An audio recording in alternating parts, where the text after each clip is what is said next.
To our friends and partners, I want to give a brief introduction to the ministry that Whitefields does.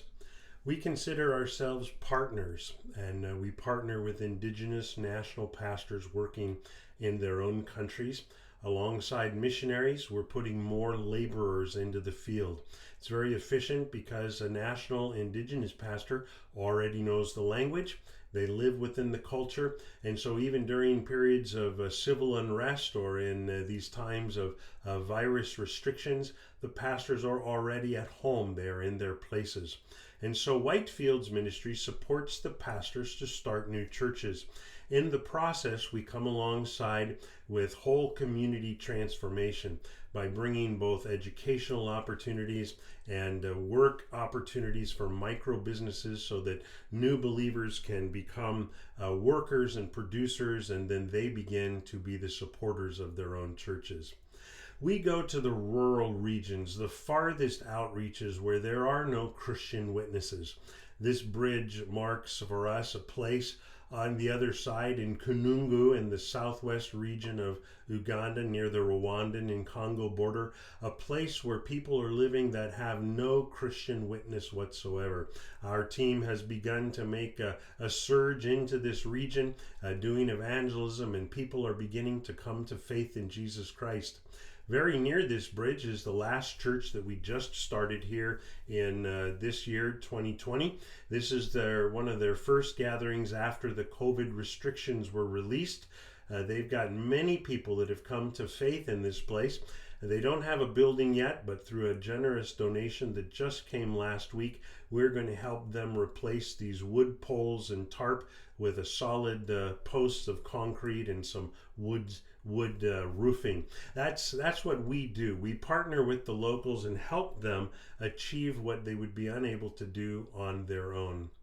This particular visit was at a school, our elementary school in the Uganda region. They were meeting on dirt floors and with wood paneling, but through the generous donations of our partners, we've been able to help them build brick buildings. Now, these are the church members that have made these bricks, that have built them through our micro enterprising. They're trained to weld the windows and the doors, and they're doing this work. They do a wonderful job putting all that together. But the real benefit is that people are coming to faith in Jesus Christ. In fact, we've had word from our churches over the past 3 weeks after the coronavirus restrictions have been lifted that many new people have shown up at the churches wanting to be baptized. They're new believers that have come to faith either through a radio show that we present or through home visits by our pastors. And now that they finally can gather together, they want to come and be baptized. During this time, I'm doing a lot of online Zoom conferences. This is with our Filipino pastors. Many of them are the frontline operators that are right out there bringing relief to people that are unable to work, do their day labor jobs, and our pastors are the ones providing them with rice and simple foods to eat. These young people are vibrant worshipers. I much rather be in their churches listening to them sing. This is in one of our Myanmar churches up in the Chin State, and I can tell you, listening to the testimonies of these families that have come to faith in just the past 2 or 3 years was exciting to see how much they love the Lord Jesus Christ simply because a church was started in their region. We also have medical teams that are working, and that's an important combination with the gospel. Oftentimes, non-believers, when they don't have medical facilities available, they will find some other method for their medical treatments. And we would rather have them coming to a Christian team of doctors and nurses where they can both receive good counsel and the ministry of the gospel in their lives.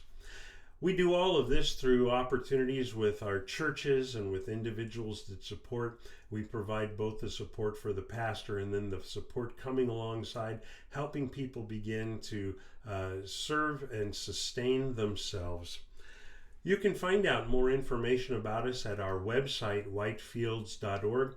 Every month we update prayer reports on that page, and so church members can gather in men's Bible studies, women's Bible studies, and they can pray for the pastors, pray for the needs of the people in the churches, and in that way you become a partner in the gospel with these people working in their countries. Thank you so much for giving me your time today.